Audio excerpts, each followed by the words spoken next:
দেশে বাড়ছে করোনা আক্রান্ত রোগীর সংখ্যা। ভয়াবহ রূপ নেয়া করোনা ভাইরাস ফের নতুন রূপে ফিরে আসছে। সম্প্রতি ভারতসহ পার্শ্ববর্তী বিভিন্ন দেশে করোনা ভাইরাসের নতুন উপধরনের সংক্রমণ বৃদ্ধি পাওয়ায় বাংলাদেশেও সতর্কতা জোরদার করা হয়েছে। চিকিৎসক এবং জনস্বাস্থ্য বিশেষজ্ঞরা বলছেন, করোনার নতুন একটি ধরন সংক্রমণ বাড়াচ্ছে। নতুন এই ধরনটির সংক্রামিত করার ক্ষমতা অনেক বেশি হলেও রোগেও তীব্রতা কম। তবে অসাবধানতা এবং অসচেতনতায় ধরনটি যে কোনো সময় শক্তিশালীও হয়ে উঠতে পারে। রাজধানীসহ অনেক জেলা শহরেও পাওয়া যাচ্ছে রোগী। প্রতিদিনই বাড়ছে আক্রান্তের সংখ্যা, মারাও যাচ্ছেন অনেকে। কিন্তু আগের মতো এটি নিয়ন্ত্রণে নেই চোখে পড়ার মতো কোনো উদ্যোগ। রাজধানীতেও কেউ মানছে না স্বাস্থ্যবিধি।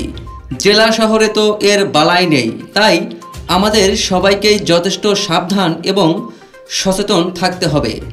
দেশের সব শিক্ষা প্রতিষ্ঠানে করোনা প্রতিরোধে স্বাস্থ্য অধিদপ্তরের 5টি নির্দেশনা কঠোরভাবে প্রতিপালনের জন্য অনুরোধ জানিয়েছে মাধ্যমিক ও উচ্চশিক্ষা মাউসি অধিদপ্তরের মহাপরিচালক প্রফেসর ডক্টর মোহাম্মদ আজাদ খান।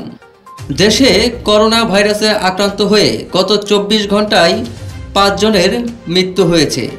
এ সময়ে আক্রান্ত হিসেবে শনাক্ত হয়েছেন 36 জন।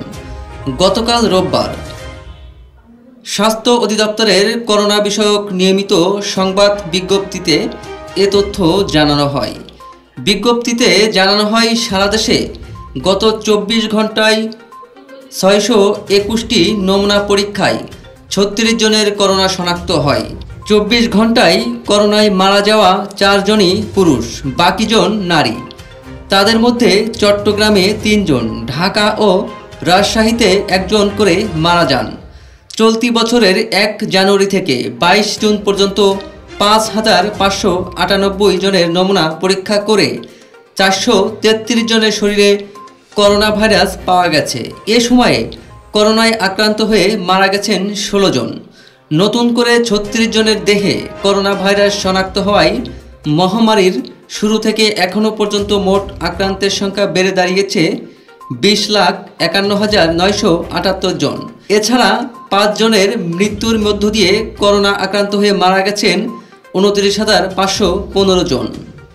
স্পেশালাইজড হাসপাতালের পরিচালক ও জনস্বাস্থ্য বিশেষজ্ঞ ডাক্তার লেলিন চৌধুরী বলেন, করোনা আবার বাড়তে শুরু করেছে। ডেঙ্গু, চিকুনগুনিয়া, ভাইরাসজনিত জ্বর, শ্বাসতন্ত্রের সংক্রমণজনিত জ্বর, পানিবাহিত সংক্রমণজনিত জ্বর যেমন টাইফয়েড ইত্যাদি চলমান রয়েছে।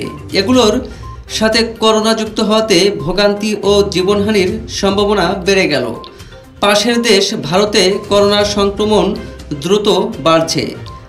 করোনা ও মিক্রন ধরনের কয়েকটি উপধরন দ্বারা এবার সংক্রমণ ছড়াচ্ছে। এই উপকরণগুলোর ছড়িয়ে পড়া বা মানুষকে আক্রান্ত করার ক্ষমতা বেশি।